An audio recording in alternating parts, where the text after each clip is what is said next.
Рыцари Европы. Темная сторона и неудобная правда. Эпоха рыцарей воспета во многих произведениях их современников и в романах авторов последующих времен.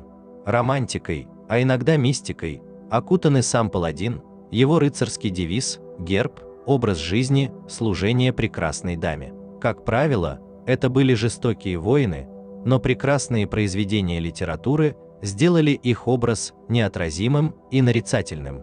Когда хотят охарактеризовать настоящего мужчину, его называют рыцарем. Но давайте взглянем честно на явление рыцарства с его негативными чертами и узнаем их темную сторону. Далеко не все у них было благородно и чисто. Начнем с того, что рыцари были инструментом экспансии, причем инструментом профессиональным. Целое сословие формировалось для ведения войны и колонизации, составляя железный кулак Европы. Экспансия шла во всех направлениях. На юге рыцари выдавливали из Испании мавров, на востоке занимали языческие земли славян и балтов, а на юго-востоке бесконечными рейдами шли в Иерусалим, чтобы сражаться там с исламским миром. На севере и западе враги тогда не проживали. Как шла экспансия, отлично показывает опыт рыцарей на Балтике. Сначала воины высаживаются на берег и строят замок, затем приглашают в него колонистов, и те занимают поля вокруг и неизбежно вступают в конфликт с местными. Тогда рыцари грабят и убивают местных, оттесняя их вглубь материка, а для защиты строят еще один замок.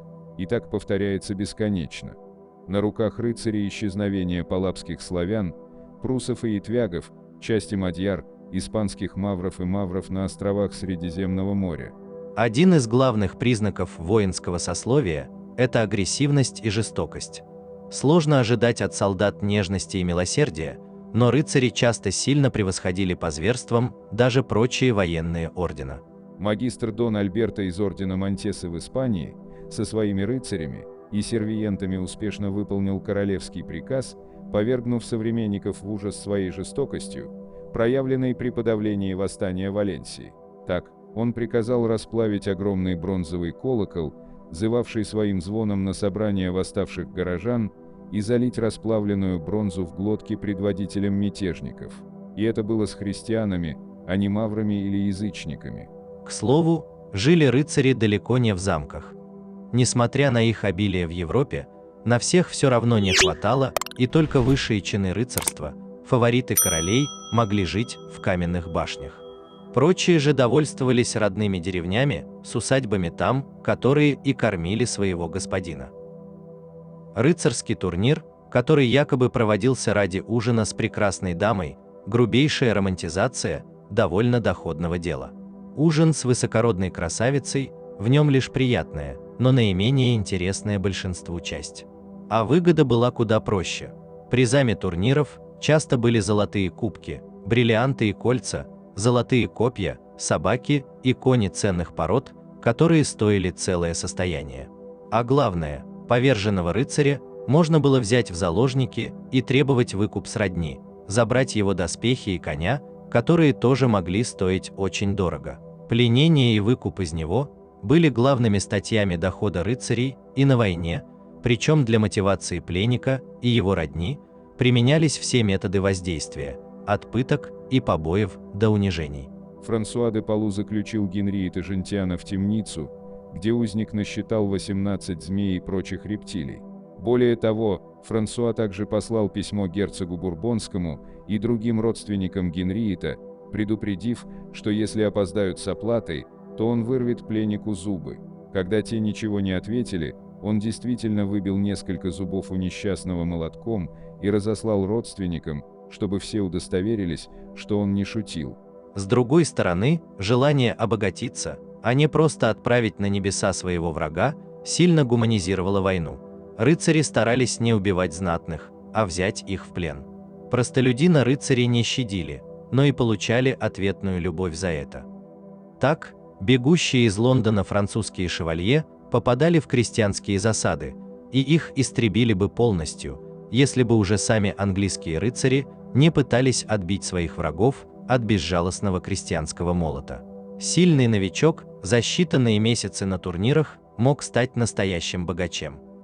Как, например, и произошло с худородным маршалом из Англии, который не имел даже меча, но булавой разбивал доспехи богатых всадников, а пока те приходили в себя, он уводил их с поля боя в плен прямо на конях, получая и заложника, и имущество. Турниры шли между отдельными рыцарями, графствами и даже сборными разных стран или интернациональными. В одной из таких команд все тот же маршал собрал колоссальную сумму в турнирах по всей Европе. Однажды на дороге он встретил пару, которая вызвала у него подозрение. После недолгого следствия он выяснил, что это два любовника, монах и молодая женщина. За столь низкое действие, ведущее к упадку морали, тем более со стороны духовенства, маршал отобрал у них кошелек, после чего отправил их с глаз долой. Этот поступок вызвал негодование у биографа, ведь маршалу стоило забрать у них еще и лошадей. Многие рыцари давали разные тяжелые обеты: не мыться, не бриться, не прикасаться к женщинам или еде. Однако немытая Европа – смешной и нелепый миф российской фольк-хистори. Даже если не принимать во внимание, что человеческой природе неприятны запахи грязного тела вообще. С XII века в Европе существовала повальная мода на мытье, так как общественные бани были для людей той эпохи чем-то вроде кафе и баров. Были и игнорировавшие моду, но таковых было не большинство. Конечно, в условиях похода нормы были куда мягче. Разбой был составной частью для большинства рыцарей, не отягощенных богатством. Жертвами становились соседи, проезжие купцы или рыцари, реже крестьяне, так как брать у них было нечего. Крестовый поход или соседство с варварскими литовцами или славянами были спасением, так как позволяли грабить вдоволь, но так везло не всем. В итоге разбой рыцарей старались как-то упорядочить законом. Вот, например, несколько реальных пунктов из рыцарского кодекса под названием «Мир Божий», предложенных епископом Варином из Баве. Не красть у крестьян скот, но убивать чужих животных вроде коров и мулов можно ради пропитания. Не быть слишком жестокими с сельскими жителями. Не жечь чужие дома без веской причины. Бить женщин, только если они совершают проступки против рыцаря. Воздерживаться от засад на безоружных рыцарей. Последнее правило, правда, действует только в период от Великого Поста до Пасхи. Не гнушались они и работорговли. Пленников христиан продавать было крайней мерой, а вот православных, мусульман или язычников можно было невозбранно. Еврейские купцы надежно скупали живой товар в Европе и продавали его сарацинам или туркам. Притчей во языцах стал такой персонаж, как Этьен де Виньоль, он же Лагир, известный своим высказыванием, что если бы Иисус Христос был солдатом, то он бы тоже грабил. А вот насчет низкорослости рыцарей – давний миф. Да, в средние века рост людей был низким, даже в сравнении с античностью, но этот фактор сильно коррелировал с социальным статусом. Низшие классы были буквально ниже высших из-за плохого питания, тяжелой работы, генетического отбора, когда высокие и красивые селянки перебирались таки поближе к господам. Поэтому маленькие рыцарские доспехи, которые мы видим в музеях, зачастую учебные для подростков, которые только осваивали рыцарские премудрости. А высоких рыцарей вполне хватало, начиная от Ульяма Маршала или Ричарда Львиное Сердце, переросших 190 сантиметров, до исторических фигур рыцарей далеко за 2 метра ростом. Нравы порождали и персонажей. Романтизм некоторых рыцарских романов имел реальную основу. Часть рыцарей вполне органично совмещали песни и стихосложения с маниакальными наклонностями и любовью к войне, подобно японским самураям. Можно вспомнить трубадура Бертрана де Борна. Этот поэт был человеком знатным и владельцем замка. Он провел всю жизнь, сражаясь и, главное, побуждая сражаться других. Он любил войну ради ее самой. Знаменитая «Сервента» – настоящий гимн войне. Говорю вам, что не могу ни есть, ни пить, ни спать, если не слышу, как кричат со всех сторон вперед.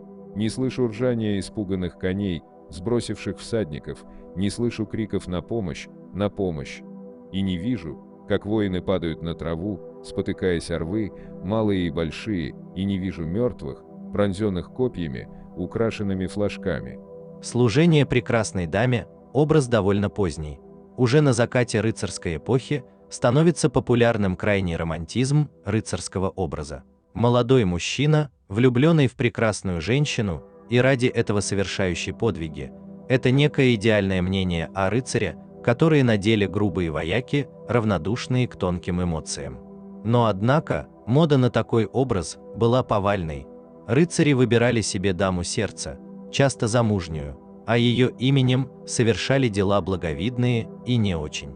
Это, однако, совершенно не мешало им иметь законных жен, а также наложниц или крестьянских девушек для развлечений. Рыцарский кодекс соблюдался только к равным по рангу мужчинам и женщинам. Рыцарь Ульрих фон Лихтенштейн не прославился большими воинскими победами, но стал просто титаном рыцарской лирики. Его произведения были и невероятно напыщенными, и невероятно популярными. Именно этот немецкий воин заложил фундамент рыцарского романа и их образа в массовом сознании. Рыцари не чурались измен своему правителю. На западе и севере это были переходы к другим христианским владыкам. Так рыцарь Роланд, герой французского фольклора, большую часть жизни провел, воюя за сарацинского лидера. Ричард «Львиное сердце» отлично общался с Саладином и закрывал глаза на то, что его рыцари помогали неверным в войнах друг с другом. Ну а самый известный пример – гибель Фридриха Барбароссы, который якобы утонул при переходе реки прямо верхом на коне, незадолго до того пережив бунт своих рыцарей. Были примеры и масштабнее. Разорение Константинополя рыцарями, хотя и было ответом за резню латинян византийцами за несколько лет до того, но случалось и ранее. Во время Первого крестового похода Готфрид Бульонский дважды осаждал город из-за личной вражды с императором Алексеем Комнином.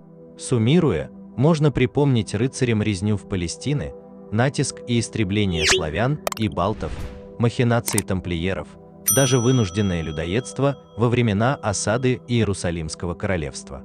Однако гомосексуализм, массовые зверства, слабые воинские навыки при пафосном их декларировании оставались единичными случаями. А в целом, рыцарство было цельным и довольно гуманным явлением для своего времени. Если вам понравилось видео, ставьте лайк и подписывайтесь на канал.